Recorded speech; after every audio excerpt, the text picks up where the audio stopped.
అత్యున్నత భారత ప్రజాస్వామ్యంలో ఈరోజు ఎన్నికల సంఘం ప్రధాన భూమిక పోషిస్తుంది. అలాంటి ఎన్నికల సంఘం ఒక వ్యక్తినో ఒక రాజకీయ పార్టీనో వెనకేసుకు రావడం చాలా బాధాకరంగా ఉంది. అంటే ప్రజాస్వామ్యంలో ఎన్నికలు అనేది సజావుగా నిర్వహించాలి, సమానంగా నిర్వహించాలి, కుల మత ప్రాతిపదిక లేకుండా పక్షపాతం లేకుండా నిర్వహిస్తుందని ఈ భారతదేశంలో ప్రతి పౌరుడు నమ్ముతాడు.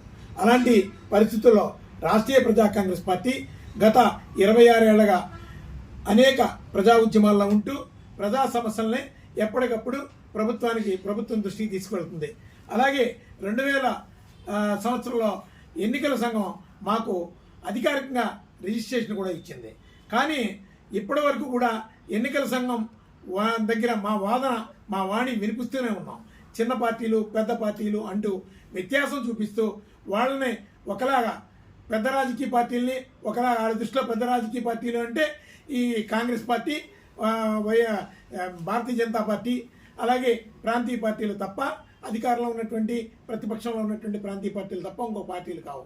అలాగే ప్రజావాణి వినిపిస్తూ అన్ని ఎన్నికల్లోని పోటీ చేస్తూ ప్రజల పక్షాన్ని ఉద్యమిస్తున్నటువంటి పార్టీలపై చిన్న చూపు చూస్తుంటారు. అలాగే ఈ ఎన్నికల సంఘం వారు ఎలక్షన్ మెటీరియల్ ఇవ్వడం కూడా ఆ పార్టీల పట్ల వివక్ష చూపిస్తుంటారు.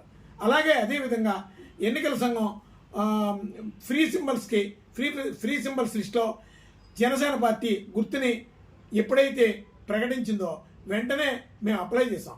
13వ తారీఖు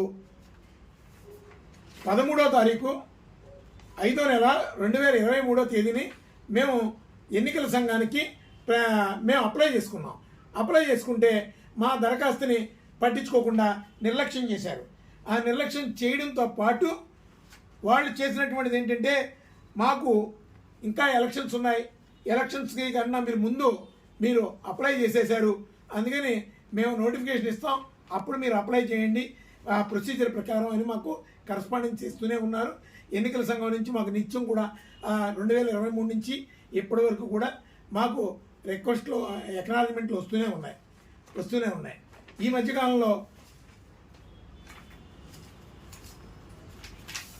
మధ్యకాలంలో మా రిప్రజెంటేషన్స్ ఉండగా ఎన్నికల సంఘం వారు జనవరి 24వ తారీఖున జనసేన పార్టీకి గ్లాస్ గుర్తు కేటాయిస్తూ అధికారికంగా ఒక ఆర్డర్ పాస్ చేశారు.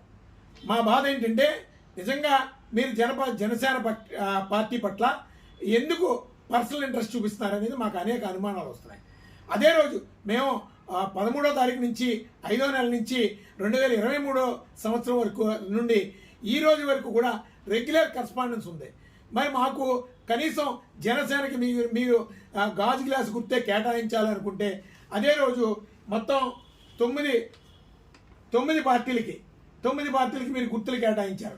ఆ 9 పార్టీల్లో రాష్ట్రీయ ప్రజా కాంగ్రెస్ పార్టీని ఎందుకు తొలగించారు? రాష్ట్రీయ ప్రజా కాంగ్రెస్ పార్టీ మీద మీరు ఎందుకు వివక్ష చూపిస్తున్నారు? అక్కడ మేము గాజు గ్లాస్ గుర్తు అడిగినందుకు ఈ 9 పార్టీల్లో మా పార్టీని మినహాయించారా? అలాగే అనేక సందర్భాల్లో ఎలక్షన్ కమిషన్ వారు అన్ని రాజకీయ పార్టీలని ప్రజా ప్రాతినిధ్య చట్టానికి అనుగుణంగా మీ పని విధానాలు లేవు, అనేక ఆరోపణలు మీ ఎన్నికల సంఘం మీద వస్తున్నాయి.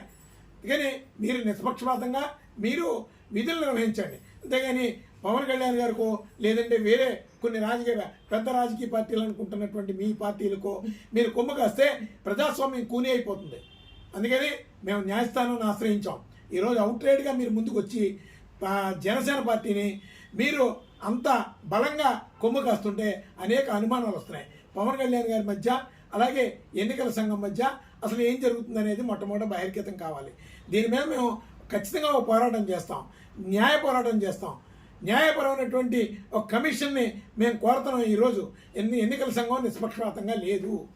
ఎన్నికల సంఘం ఒకలాగా కొన్ని రాజకీయ పార్టీలను ఒక విధంగా చూస్తుంది.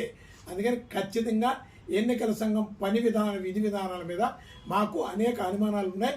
ఖచ్చితంగా ఎన్నికల సంఘం విధి విధానాల మీద అసలు 12వ తారీఖుని దరఖాస్తు చేసుకున్నటువంటి వాళ్ళకి ఏమైనా మీరు కనీసం గుర్తులు కేటాయించారా? పవన్ కళ్యాణ్ గారితో పాటు సమానంగా ఇచ్చినటువంటి అప్లికేషన్స్ను కూడా మీరు ఇగ్నోర్ చేశారు. అంతకుముందు ఉన్నటువంటి అప్లికేషన్స్ ఇగ్నోర్ చేశారు. ఇవన్నీ కూడా చాలా ప్రమాదకరమైన పరిస్థితులు. ఖచ్చితంగా ఎన్నికల సంఘం మీద ప్రజలకు అనుమానం వస్తుంది. ఖచ్చితంగా సుప్రీంకోర్టు చీఫ్ జస్టిస్తో దర్యాప్తు చేయించమని రాష్ట్రీయ ప్రజా కాంగ్రెస్ పార్టీ నుంచి మేము కోరుతున్నాం.